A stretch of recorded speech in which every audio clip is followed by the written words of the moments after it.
Counselor Accents Podcast. Two school counselors who love their jobs. Oh, and they happen to have Southern accents too. Bless their hearts. Before you start listening, this is just a disclaimer. I've recently moved, so I don't have a recording spot figured out just yet, and I apologize in advance for the echoey sound. We also want to make an announcement that our first book, Growing Your Program for School Counselors, is now available. You can order it on Amazon or other major book retailers. If you order it right this minute, maybe it'll be on your porch by the time this episode is over. We would love to see a picture of you reading it in your favorite reading spot, so tag us on social media. And when you're finished reading it, and only if you love it, leave a review on Amazon. I'm Kim Crumbly. I'm Laura Rancourt. And together we are Counselor Accents. We are in the trenches with you every single day. Oh my gosh. Let's don't even say that during the summer because you're not getting it right. Okay. We're done with that. We're putting that on pause. Okay. So I can't help but notice that you've got a helper with you there. I have got, who else has a 20-something-year-old that they can still hold in their lap and go and watch Paw Patrol with? Just me. Well, you've got our producer, Clanton, in your lap right now. Absolutely. So we're glad to have his help and expertise with this episode today. So thank you. Yes. Yep. So it's kind of weird that we are not together today because, I'm living very close to the compound, and I think we've been together almost every day this week. So no, it is like I just expect it to be like, how Ethel just pops into Lucy's house. They don't even knock. Like Fred and Ethel are just there, and I'm just like, woke up this morning fully expecting to be hovering over my bed, like with a cup of coffee. But you know better than that because we wake up at different times of the day. We do indeed. So I get it. I'm up and getting it, and you are just going to bed. But yes, I get a lot of stuff done at night where you're nocturnal. Sleeping. I am nocturnal in the summer. Yes. Yes, you are. And I'm never. So I would just pop in your house, but I never know when your husband's just going to be walking around in his underwear. He would love nothing more. He's trying. I've noticed he's walking around more in his underwear. Just in hopes. Just in hopes. That's funny. Well, I've got to tell you a little something. You're breaking up with me. I would never, don't you dare even talk like that. How dare you? No, this is just a little story and a reminder of like our job and how it extends home sometimes. So my daughter, Victoria Bell, is 8 years old, and she is going on her first spend the night adventure with a friend. And I have been very hesitant about this step in her life because, I think our role makes it very difficult. But I trust this little girl that she's going over to her house, and I trust her parents 100%. And, it's going to be fine. But still, I thought this is a great opportunity to have some of those tough conversations with her.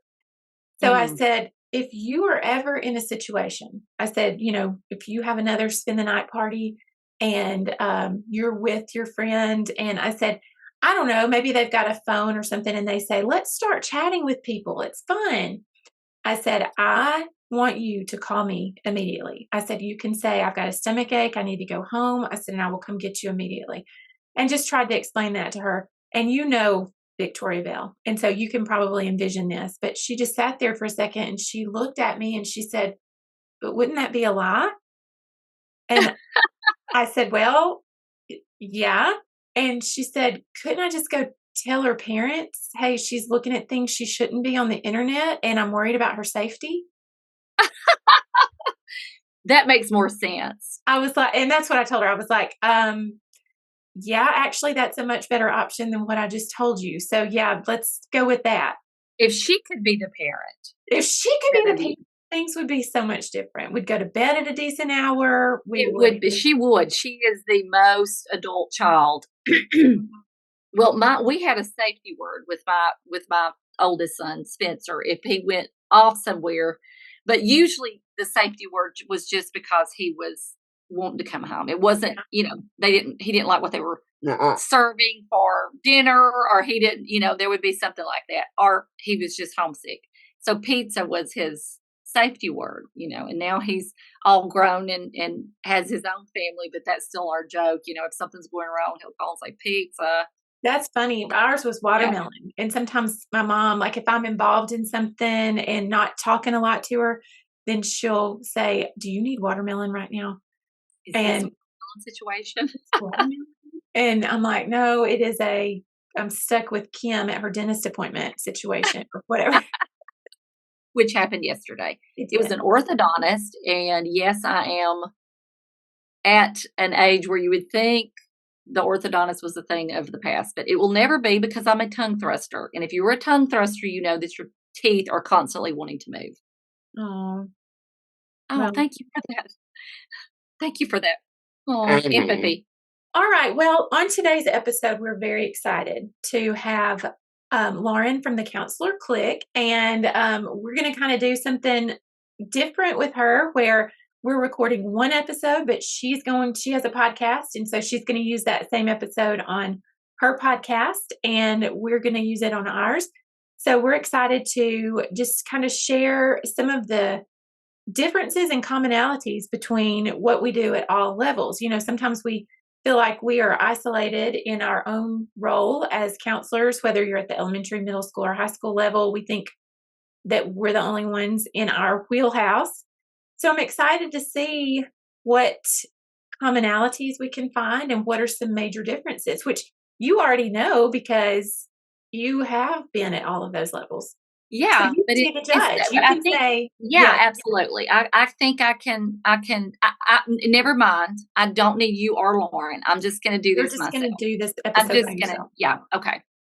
I'll let her know. See, I think she's in the waiting room. It's too late. I'm excited. She's a superstar. This is going to be great. We are so excited to have Lauren from Counselor Clique with us. I would like to say she is the specialist on all things high school counseling, and we are just very honored to have her with us to teach us a thing or two. And Kim, teach me a thing or two. How about that? About high school counseling, because you've dabbled in the high school world. I have been a high school counselor, but you did more than dabble, I guess. You earned a badge. I earned a badge, but I will say that education is changing at the speed of light, and it has been probably 5 years since I was in a high school. So it is. It does continue to change. So I'm always happy to have conversations and learn from one another. So that's exciting.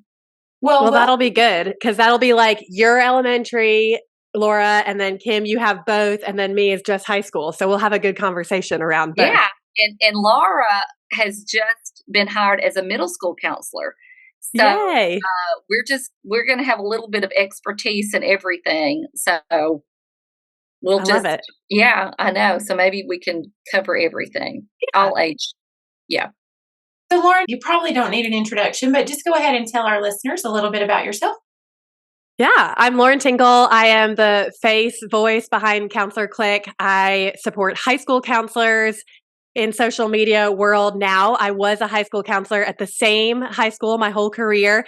And a couple years ago, at the end of COVID, I transitioned to full-time Counselor Clique and being a mom at home, but I had almost 10 years of experience in the high school. And now I have a podcast called High School Counseling Conversations. So we have the podcasting thing in common.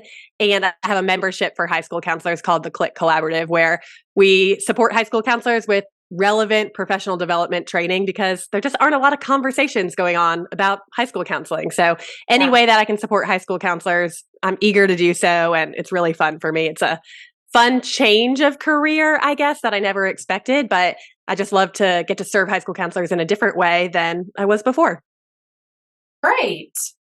Well, I love that. I think anytime we can advocate for school counselors, I'm all in. And you're absolutely right. That's kind of it is such a difficult and different kind of counselor that sometimes I imagine, I know you can feel kind of out of, your job description seems sometimes so very far into elementary and middle. So Well, and Yeah, we just do different things, like Yeah. when you speak to the kindergarten counselor, it's so different from the 12th grade counselor. And we all do very valuable things. They're just completely different. You can't have the same conversation and say, this applies to you when you're at two different ends of the spectrum. It just doesn't work the same. Right. Exactly. We're doing something kind of unique. And since you have a podcast, then you're going to use this episode on your podcast too. So we can introduce ourselves to your listeners. Yeah. I am Laura Rankhorn, and Kim and I have a podcast called Counselor Accents Podcast. I have been an elementary school counselor, and like you said a minute ago, I'm moving up to middle school, but we're in Alabama. So we just have found this podcast world so much fun. And like you said, we love getting to meet with other school counselors from across the nation. And this podcast world just kind of brings everybody closer together. It makes the world not seem so big. So, yeah.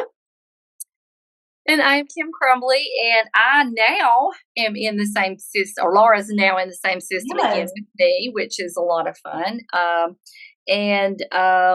So I am in a unique situation. I'm K through 8, and I have been K through 12 all at one time. So we've come a long way. So that now I'm just K through 8, but I have been a high school counselor, middle school counselor, elementary counselor. I'm honored now to be Alabama School Counselor, Elementary School Counselor of the Year. Woo-hoo. So that's been a lot of fun, and I like to rub that in Laura's face because guess what? She's not. You can't rub it in my face. I've got the T-shirt with your picture on it. I know. You make it not fun when you are my fan. Laura and I have a book that will be ready to be out in about a week. Maybe when this that is so exciting. I saw that y'all were working on that. Yes, so it's in the final phases, and we hope to have that out by next week, strong by next week. So, and that has been a labor of love, and it's just helping your program grow. And we did it kind of with we're into puns and into themes in a big way. So this is all kind of a farming thing, which was a lot of fun to do. So it's an easy read. It's a fun read, but we think it's a fun way to get that information out and to help school, as you are doing, help school counselors and advocate for school counselors. So I love that. Will your book be for K through 12 counselors, just generally growing your program, or someone specific? No, it will be for all. It's just good information about, how to start out, especially, I think a lot of times we've been in this for a while and we just need a relook and a reboost. And so for new counselors or for counselors that's been in this for 20 years, it's kind of like getting that row straight, thus the farming reference, getting that row straight so that the rest of your year kind of falls along straight. So it's just kind of getting set up to have a good year that it kind of builds on where you start out. So kind of is the premise. And I wouldn't say it is, I definitely would not say it is a guide to ramp, but I would say that Kim and I both ramped this year, and this could almost be like your pre-ramp guide. If you follow the things that are in this book, then it will get you ready for the ramp process. But I think if nothing else, just read it for the sheer entertainment value, because there are some funny stories in there. So getting ready for ramp is a job in itself. Yes. Like once you have to understand the process, you have to understand what you want your program to be before you can even start implementing the stuff. You spend like a year collecting data before you actually even do anything. And so it's important to know like where you're going before you even start it. So that'll be perfect. Exactly. Yeah, that is a very well said. I think that's, even if you choose never to ramp, you still need to know the specifics of what you want to plant, what you want it to look like. You kind of have to have that vision of the end product in mind. And so this kind of helps you to put a plan in place and to, wherever your program is, take it up a step. I love that. I can't wait. You'll have to let me know when it's out, and I'll link it in my show notes, and I'm sure you guys are going to be talking about it everywhere too. Yes. Fantastic. We appreciate that. So let's dive in, and we're going to talk about some of the differences between elementary and high school, and maybe some of the ways that we can all work together. So, Lauren, why don't you start us out with some of the things that you've noticed? Yeah, well, I would say even in terms of like working together, I probably should have done more working with like elementary counselors and elementary, but we just didn't really overlap that much, especially in my district. I worked in a huge district, like 14 high schools. I want to say over 30 elementary schools. And so I was more closely connected with middle schools as we were doing registration and getting those eighth graders up to ninth grade. Like we did a lot working with them. And I saw a lot of similarities, honestly, between middle school and high school, especially our own feeder schools, because obviously the students were similar. They were coming from the same neighborhoods. The school I worked at was very diverse in terms of socioeconomic status. Like we had very poor and very wealthy kids, just a mix of neighborhoods that they were coming from. And then I would say that we worked really well with our middle school feeder schools because they all just had this great attitude about being school counselors. Like they were on board. We learned how to ramp from them. Like they did it before us. And so we look to them like they are fantastic examples of what we want to be as a school counseling team. And they did it before us. And so there's just this mutual respect and we just worked well together. And I don't know that that's everywhere. You have to have that open communication to be willing to, hey, we've done it this way before when we let them come and shadow at our school, or we've done registration this way, but like, let's change it up this year. It was a very like open, fluid dialogue for that relationship. I feel like that's like a good way that you could work together with your middle school is just keeping an open dialogue about the things that, you have on the calendar, that the things that we've always done and be willing to change them. I don't know. I'm like definitely a person who hates hearing the phrase like we've always done it that way. I'm like, well, if it's not efficient or effective, let's change it. Yes. That's Laura's pet peeve. That is, you'll hear her say that often. We've always done it this way. Well, that's probably, if you're saying that, an indication that we might need to relook at that. Right. So I would say that's like a way to keep that relationship. How do y'all feel about like elementary to middle school and your experiences like working with counselors that way? Or have you done a lot elementary to high school overlap? Well, that in our system, it has been the schools that do like come together and meet. Those counselors take that time to come together and meet. And because we're kind of the same as what you were talking about, we've got 12 high schools, I think, and probably at least probably about the same 25, 30, I don't know, other middles and highs that are coming in. So it's a big school system, but usually that high school has, of course, that elementary and middle, and maybe even a feeder school that ties into that. And so I've worked really well. We're a feeder school that I'm at now, and I work really well with the main campus, elementary, middle, and high school counselors that are there on that main campus. And we've seen school systems that work really, they take time to meet. I need to do a better job of that. But what I did notice was this was the pre-pandemic, and now we know it's upticked even more, just this mental health crisis that our country is facing. And it was very hard as a high school counselor to have the time to really take care of the social emotional needs of those high school counselors, which we know are vast. But a lot of the things that I was seeing in the high school, and that was the conversation I had with our system, was some of the things that I'm seeing if we as elementary school counselors would start packing more in their suitcases, if you will, they would have better coping skills. And so I really think that is a trend that I'm seeing nationwide, is that we are looking more at the mental health at a younger age. We see that we have to. So I think that is a huge part of that collaboration is seeing the vital work that those early grades, they just can't miss those opportunities. They can't not get this right now, because we know that to work and perform academically, they've got to be in that executive brain, and we've got too many kids in survival brain.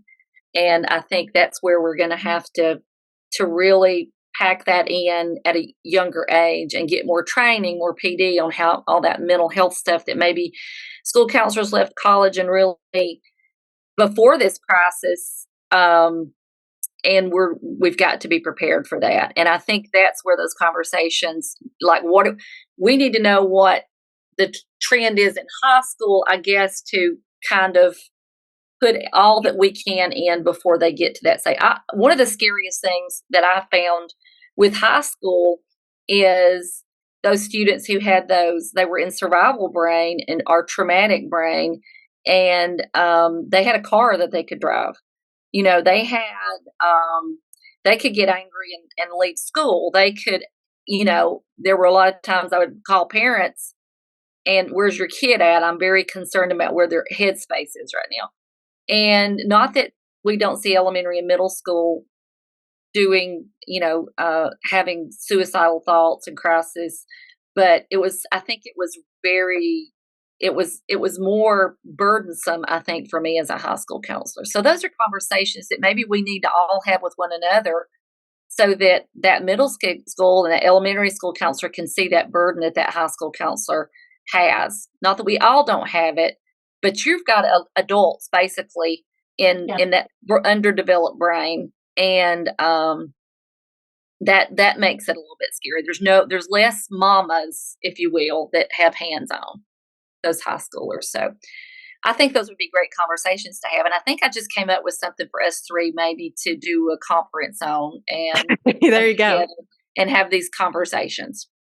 I think you just brought up so many good points. Like I was thinking that is a collaboration piece that we're missing. Even just sitting down elementary and high school in the same district and saying like, what is your scope and sequence look like? What does your curriculum map look like throughout the year? Because that's so different at the high school level. Like I see those examples of what elementary school counselors are doing, like a character trait of the month and a coping skill of the month. I'm like, oh, I mean, we're barely getting into classrooms to do that, or we're really having to fight to do that. It's just like on the back burner for a lot of high school counselors. But when you see, okay, these are the building blocks that elementary counselors are doing, how can we continue building on that? Because sometimes they just miss it altogether. Like they've gotten to high school and we forget, we think that they're adults and they don't have those skills developed. Like their brain is not developed yet and they don't have those social emotional skills. And so like elementary school counselors are carrying such a weight on establishing those with their students, but we as high school counselors need to follow up and keep doing that. And so I would say that if you're moving from elementary to high school or you have experience at the elementary level, like don't discount those experiences that you have. Like those are huge to bring in, whether you're going into interview somewhere or, you're just starting in a high school and you're like, well, these are like adults. I don't know how to talk to them or work with them. They need the same skills. They need the same information, the same repetition and practice as an elementary school student. They haven't mastered it yet. Yeah. I think that's one of the biggest surprises. And Laura, of course, you've worked with youth for years and years, so that was one of the biggest surprises is going into high school and you have that fear. Well, they're older kids but really that goes out the window when you get in there and you see they are kids. They're kids. Yeah. They want to be loved. They want to be heard, all of the things. One of the high school counselors that I have worked with is just so brilliant. Her name is Cindy Hammond. And so little shout out to her. She's wonderful. But she talked about how they're still kids. And so she had to do a lesson. I don't even remember what it was now, but she set up stations just like you would in the elementary. And so she chose children's books. I think it was like Mean Jean, the Recess Queen. I think she was trying to talk about like our relationships with each other and stuff like that. But she chose children's books and just had them like maybe annotate and write something maybe a little bit more involved than what elementary students would do. But then she had them rotate to another station where they would do an art project based on what they had learned from the book. And so I just thought, my goodness, that is exactly what we would do at the elementary level. They're just bigger kids. But she said that was so rewarding for the kids and for her to see too. They enjoyed that so much. And she said they probably got more out of that lesson than other things she's done. Yeah, I think don't overthink it as a high school counselor. Like they want to get up and move their bodies too. Like their attention spans are short. I would use kids books too. That book One by Catherine Otoshi, is that what it is? And it doesn't feel too juvenile, Yeah. but they think like, oh, I'm like thinking really deeply about this because now I'm older and it still pertains to like their classroom community and the ways they interact with their friends, whether they're inclusive or they leave them out. Like there's all the lessons are still the same. And there's part of it that's like reminiscent for them too. Like they think Yes. it's fun to be a kid again because they're forced to grow up too fast with their responsibilities, whether it's at home or like you said, just even the responsibility of driving. Like they're driving siblings places and they're being the adult a lot of times that we don't give them opportunities to be kids and to learn like a kid again. It's kind of refreshing for them. Yeah. That is so true. And what you just said, I think, was so powerful, Lauren, about they find truths and nuggets that you couldn't see at the age that that book was written for. There are things in there. And I did with middle school, The Little Train That Could.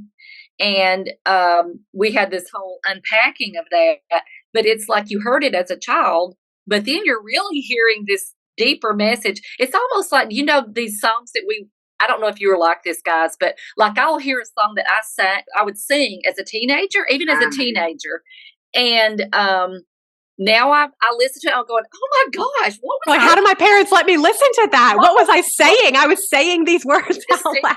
And like, what in the world? And so you do kind of get more truth out of things as you get older. So I think that is a valid point. Lauren, I wish that you would speak to us a little bit about this whole high school counselor where you're almost like Jekyll and Hyde, not angry and happy, but you have to be two people. Because I've always felt as a school counselor, it was very hard to juggle the secretarial, got to get you to college scholarships, let's have our small groups of those going to college, those kinds of things. With that school counselor that is trying to get those lessons in, that school counselor who is meeting that student on it's emotional level. I think that was the biggest difference between like middle school, where you can focus on that emotional side. You're having to do double duty, I felt like, in high school. And I felt like sometimes my social emotional stuff would have to go by the wayside because you have to make sure that they're getting the ASVAB and the ACT test and all the college scholarships. So how do high school counselors balance that well, or can they? Does something need to change in that? I think that the expectations are high and they're real. And I think there's a much different pressure. I haven't worked in elementary or middle, but it sounds like it is true that there are more pressures in high school to get them to graduate. Like that graduation rate stuff is real. You feel that pressure from your principal because their job is on the line for that. But at the same time, I want what's best for my students, and that's for them to get a high school diploma. So I really do care about it too.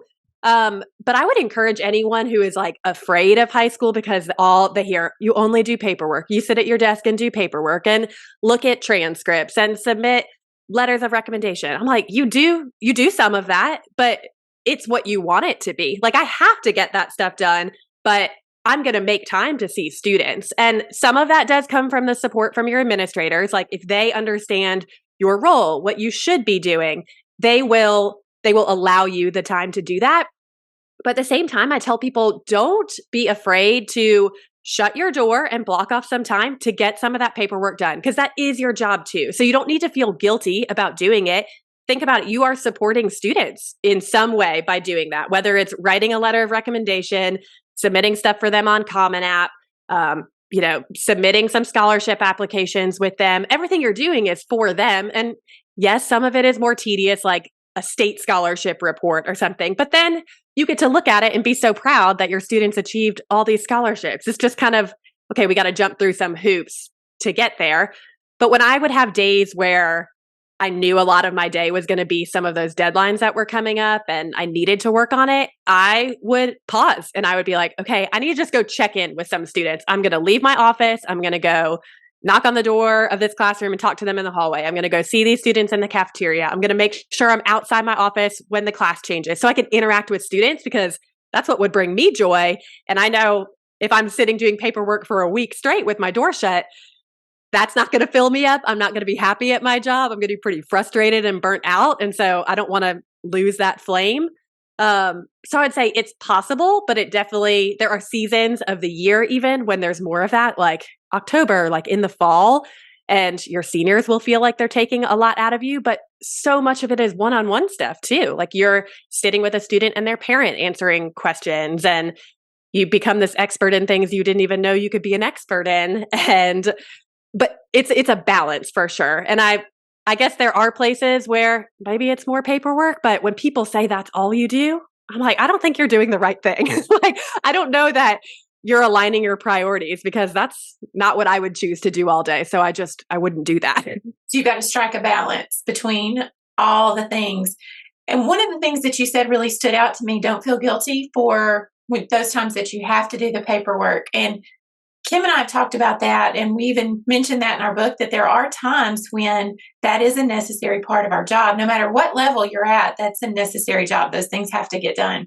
We do talk about the importance of explaining your role to the teachers, and having those teacher training moments where you stand up and explain your role. Is that something that you would recommend for a high school counselor as well? Definitely, because everyone's experiences with a counselor are different. Maybe their only experiences from when they were in high school, whether they knew their counselor or not. Maybe you're the new person at the school, and their only experience was the person who was there for 80 years and sat in their office and never talked to students. Like, you get to reinvent what your position is and tell them, like, you're a school counselor, you're proactive, you're data driven, and you get to tell them about those things. Like, even if you feel like you're saying what you do for your role 100 times over and over and over again, like, somebody's going to hear it different, and they're going to respect what you're doing a little bit more. Because if they don't know what you're doing, I would find that they just wouldn't send you students. When the social emotional stuff would come up in the classroom, they would think they have to handle it. And I'm like, no. I don't want you to feel like I have the training to do that and you don't. That's a big weight on you. Send them to me. But if they don't know that that's my role, like, no one's going to be working in their zone of genius, and everyone's going to be frustrated and burnt out. So I would always do a presentation definitely at the beginning of the year. And I would do that just for administrators. And that might feel silly. Like, of course, an administrator knows what we do. No, a lot of times they don't. Like, if they haven't worked closely or worked with a good counselor before, they might have no idea what you do day to day. And so when you get to be a team together, you make so much more progress than when you're working against each other. Like, they get to carry that discipline side. You get to come in and be the support. You work with the same students, but you do different things and work really well together. But they have to know what your role is. And at the same time, you can listen to what their role is, and we can establish what our responsibilities are and how we're going to work well together. So I would say do some sort of presentation or have a conversation with the admin team and your counselor team, and then ask for a little bit of time at the beginning of the year, whether that's in a round robin session where teachers come to you, or you just get up and do a short little presentation.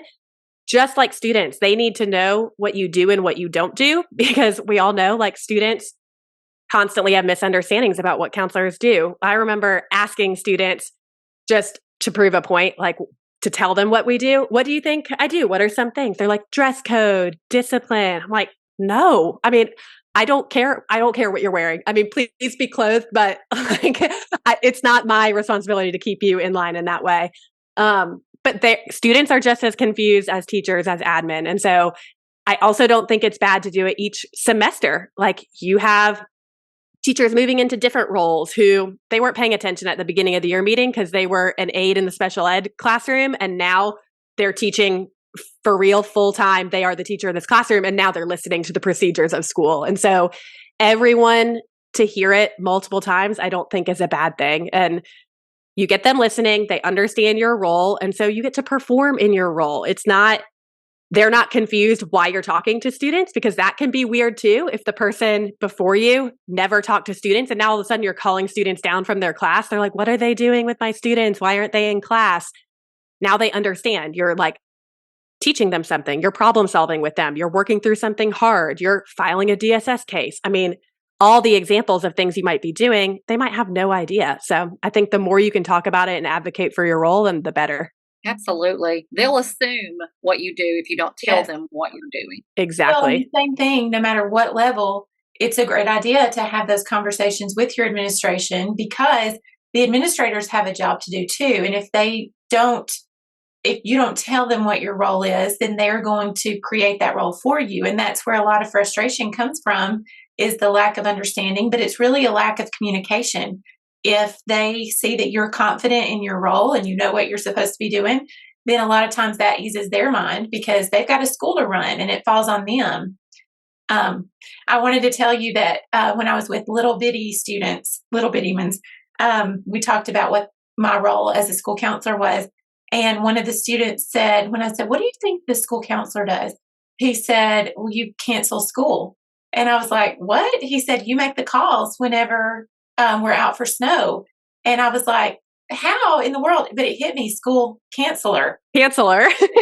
I have never heard that story. That is hilarious. Yes, that's all I do. I wait to cancel school. Yes. That How would be fun. the greatest job ever. But in Alabama, I mean, really, I was just thinking that child's waited a long time for a snow day. More tornado counselor. We get out for tornadoes. That is so funny. Well, what you said, Laura, about the establishing your role and like telling them what you do, I know it kind of could feel like annoying. Like they don't care what I do or they don't want to listen to what I do. I think some of that can just be the transparency of, bringing them ideas as you're asking them for feedback on things that you want to do, having them align to their goals, being transparent about your calendar. I think people get really weird about that. Like, I don't need to tell everybody what I'm doing all the time. Like, then they're going to micromanage me. I'm like, no, when they try and put something on your calendar, like now you're the new testing coordinator. I mean, I'm a little spicy. And so I would do this, and I know not everyone would, but I'd be like, well, where on my calendar do you think that should fit in? Because these are the roles that I'm supposed to do and I am doing them. Is there one of these things that you want me to take off of here to put it on? And they're like, oh, but if they know that they can access that and kind of see it anytime, like I have nothing to hide. Yes, there are times when I have it blocked off, like I'm in my office working on this paperwork, but again, that's part of my job. And so they can see that, they can ask questions about it, but I find that they don't micromanage, they don't ask questions about it if you're just honest and open about what you're doing. Absolutely. I don't think that's that weird. Yeah. Yeah. That's Well, smart. Yeah. I like to have those conversations by saying things like, and this is true. I am a counselor through and through. I do not have that administrator brain. I will never have that administrator brain. And so you are bringing value as the counselor. And when they see it that way, I think a lot of times it disarms that whole conversation because you're not trying to be the boss. You're not trying to have that, come in and tell them how it's going to be. You're just saying, this is my job. This is my mindset. This is the world that I live in. So this is the lens that I'm seeing it through. And I think that's really helped facilitate a lot of those conversations over the years. And these are our skill set is different, but together it's something that really serves students and helps families in a way that, apart, we're not going to get as much done. I think of the senior administrator that I work so closely with. And sometimes, she had been in the profession for so long, she could say things to a family that I would never dream of saying. And like, we would walk away and I'd be like, okay, that was good. Or, hey, don't say that again because you don't know the background of this situation, like what the mom has been through, and she has told me some of that. And it's like, oh, okay. But when you have open communication like that with an administrator, like you can go at a problem from two different directions and solve it so much better than you could on your own just as the counselor. Mm-hmm. Absolutely, which was why that relationship is so important. If you can have that relationship, we hear from so many counselors who they're stuck with an administrator that does not know their role, does not care about their role. And one of the things that you said, Lauren, I thought was really interesting, and it's about the balance. And I think for a high school counselor, you make that, as you said, you make it what you want it to be. And I think there are high school counselors who don't want to strike that balance. They went into it to get those scholarships, and they do enjoy that, and they shut that door, and that's what they do. And the kids, that's how the kids see it. But even in middle and elementary, it's there is a balance. We have met with school counselors who all they want to do is be in the room. That's all, just from one, or their administrator wants them to, and that's not a balance either. And so, getting that direct and indirect time correct is I think very hard in high school. But I can even see it in those lower grades where it is what you make it to be, and we're all made to kind of be drawn to one or the other, and you have to sometimes make yourself get out of that comfort zone to get that balance. Like what you were saying, I go to the lunchroom, I stand out in the hallway, making sure I see students. But if that's not your thing, you kind of have to, it's not okay just to say, I'm just not going to do it. It's really a balance for all of us to make that balance, because we can really be heavy on any part of this and get by with it because it's still part of your job. So it's really important that we all, no matter which side we lean to, strike that balance. I hadn't thought about that in an elementary school, like that you could just lean on that, like never being in your office because you're going from classroom to classroom or something. And so you're not giving any time for that responsive services, like the crisis that comes up during the day. You're just unavailable to that. And I could see how people would want to do that if that's intimidating to them to have a crisis situation. Like, well, I'm just not going to be available for crises. I'm going to fill my calendar with things so somebody else has to deal with it. But like you said, building in almost like some white space to think about, I'm sure you talk about this in your book, but to think about your program as a whole. If you're going, and you don't allow any time for that, your program can't ever evolve and turn into something better and grow if you're not giving some space even to thinking about like how we do things, why we do things, how we can improve the way we're doing this, or how we can add a new, different type of classroom lesson for the needs of our students. I imagine elementary could start to feel like you're a teacher where you do the same thing year after year because your students love this classroom activity or they love reading this book together. And so you never change anything.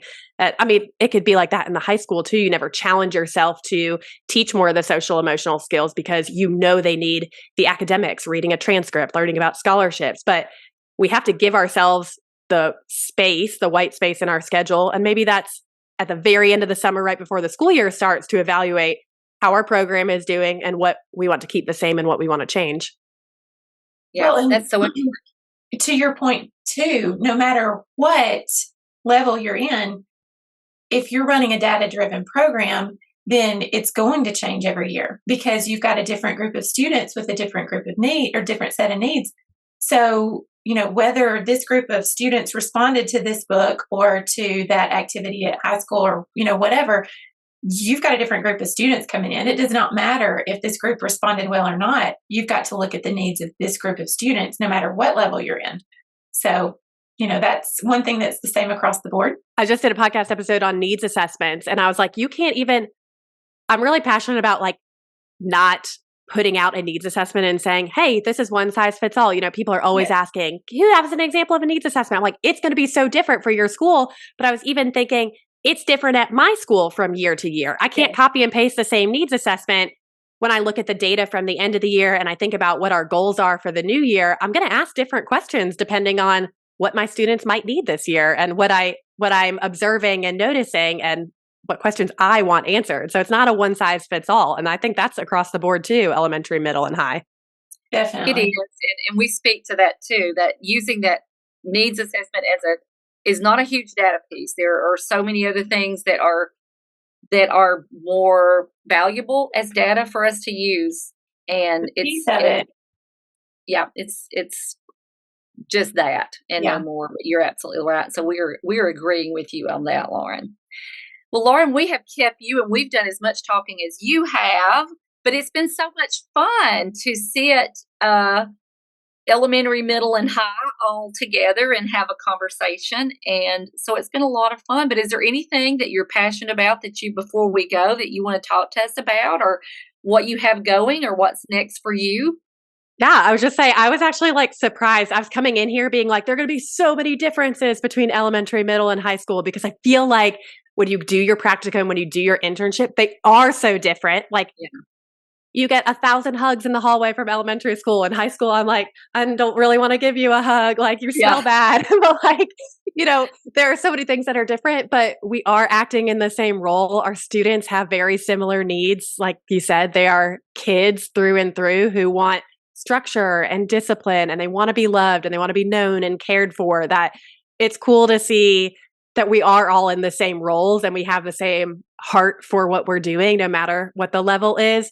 I would encourage anyone who is like making the leap, whether it's elementary to middle, middle to high, elementary to high school, like they're all fun. And so you're not going to make a bad decision. Everything can be a season. Like it can feel scary to be maybe, put out by your school and have to go interview somewhere else, but they're all fun in their own different ways. And so if you have to make a change or you're wanting to make a change, don't be intimidated by it. Look at it like this is something new and exciting.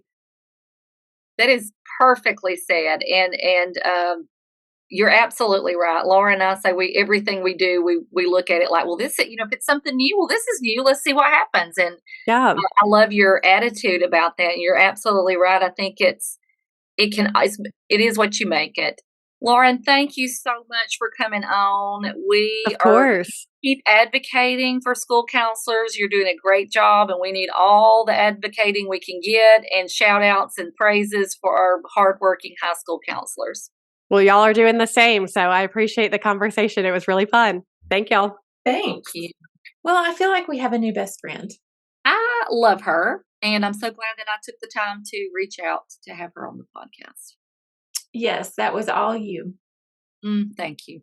Mm. That was a really good conversation, and it made me think how important those conversations between those age levels are. Mhm. And that's something that we need to take time to start having, those collaborations, so that we, it all goes hand in hand. But to think about the differences in what they're experiencing and what we see in the middle and what we see in the elementary, and we can help facilitate one another, help with those things. So great conversation, great collaboration. Yeah, I think one of my key takeaways was something that you said about how we need to know at the lower levels what the upper levels are dealing with, so that we can, it's not to say that when they get to the high school level, those are still going to be the same things that they're dealing with, but we can be proactive and start planting those seeds in the younger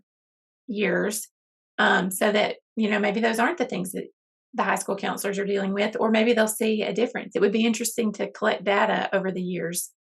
Yeah, Do a absolutely. long-term study or something, but Yeah, absolutely. yeah. But when those kids are the same kids that you have and they move on to the middle, but you have maybe a background that middle school teacher knows what works with this student, or maybe that you had them in middle school, and taking the time and making that priority to reach out to that high school, and you're still advocating for that kid, always your kid, this is what they experienced, or this is what helps or works or whatever. So I think it's good for us to, we get in our own bubble, and that's kind of who we're drawn to, are those people that are in that bubble with us as far as school counselors go.